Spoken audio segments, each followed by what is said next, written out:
So after like 2 or 3 years of leg pulling, I finally got Austin to make his own video. If you guys could please leave a positive comment down in the comments below so he'll continue making videos, that would be great. It helps me out, helps the channel out a lot, because with him filming, more videos can be released, and it's just great all around. What's up, guys? I told you guys I had a lot coming for the Coupe, so just wanted to go ahead and do an unboxing video for you guys since I have so much.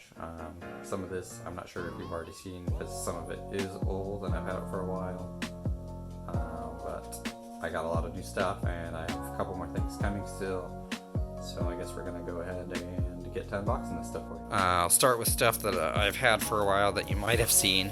I got this stuff here from Jordan at Defined Performance. It's a Clutch Masters steel lightweight flywheel, and then I have a Clutch Masters FX 500. So it's a 6-puck unsprung single disc. It should be plenty for the Coupe. I wanted a twin disc, but then Sean convinced me to not spend that much money. The next thing, yes, I'll show you is this.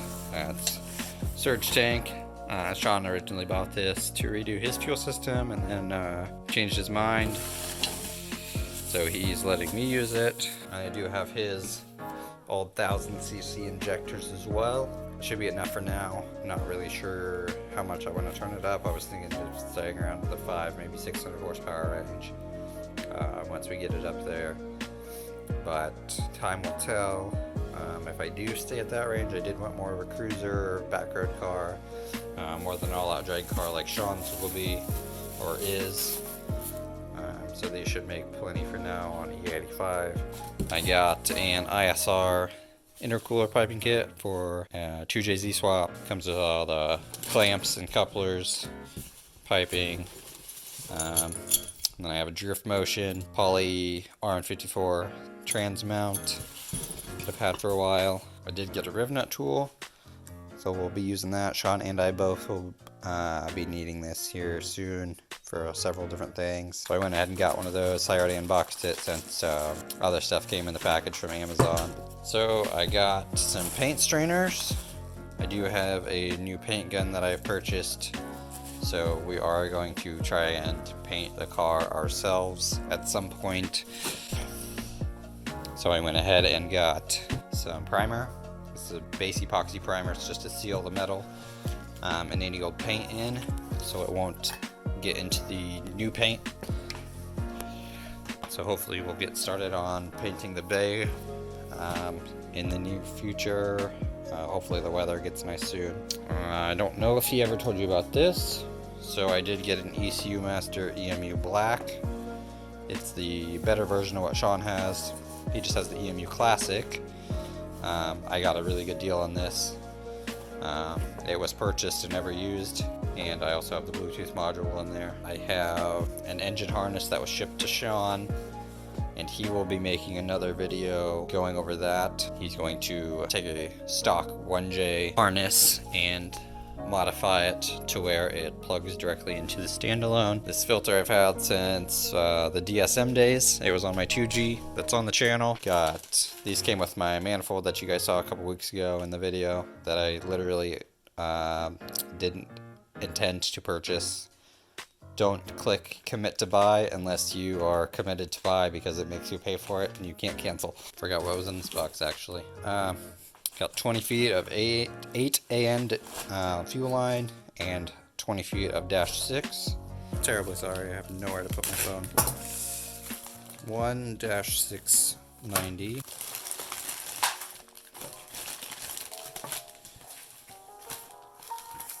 So we got 5 dash 690s for the fuel system.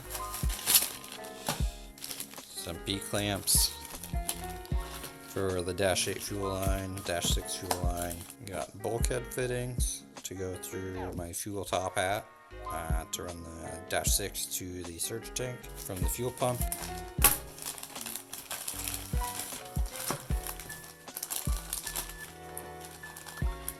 I have a Y fitting from the 2 fuel pumps up to the rail. And then I have an ORB-8 ORB fitting for the end of the fuel rail. I do have an aftermarket fuel rail. It came with my engine. I guess we never showed that, I don't think. Got 4 98 ANs, a bunch of -8 straights, and 4 -8 or -6 straights. I still need a fuel filter for the fuel system. Otherwise, I think we pretty much have everything. As long as my in-tank pump works. I guess we're not really sure if it works, or if it's even going to be sufficient, which it should. Doesn't take much to fill a surge tank, since it's not under any pressure, like a normal fuel pump would be, just pushing it to the rail. Very, very crusty. It's an R154 bell housing. I bought my trans with a 7M bell housing, so I was able to find one. Got a pretty good deal on it, shipped. So we'll be able to actually bolt the trans up to the JZ now. So that was one of the last things I needed to be able to put the trans in. I do have a cross member as well that I've had for a while, as well as an aluminum drive shaft, which I think Sean showed you guys already. I've had that for quite a long time. And steering column. Mine was damaged. The locking mechanism for the tilt was snapped off, and it didn't function anymore.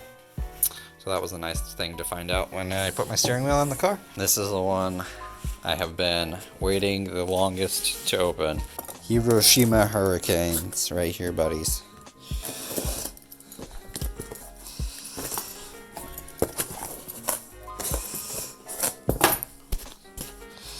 I was not expecting stickers. So this is from a company called Pulsar Turbo Systems. They actually helped me out a bit on this. They gave me a better price and threw in a couple extra goodies with it. There's the oil restrictor and gasket. Because paper gaskets are what you are supposed to use with turbos, not RTV. A clamp, as well as the weld-on flange, which was not actually included originally, but they did throw it in for me.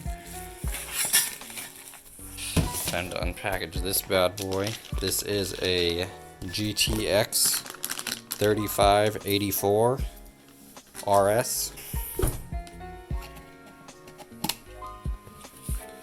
Oh baby. It is a dual ball bearing, dual ceramic ball bearing. It's oil and water cooled. So there's your water ports, oil port. Pretty good quality, guys. I mean, these are under $800. A 10 blade billet wheel. Oh man, I'm so excited for this. So definitely look them up. Pulsar Turbo Systems. So, and we'll definitely have more coming. I know Sean has a few things coming. Yeah, we're getting pretty excited for this season. Hopefully we can get out there and go to quite a few events. And we're pretty excited for Ice Cream Cruise this year. I should hopefully have my car there. It technically doesn't need much more to run. I need a couple more brake lines and some adapters, a fuel filter, and to get it wired up, and it should technically run. So, and I need wheels and tires. Just let us know in the comments what you think. Help me pick out a name. Talk to you guys later. Have a good one.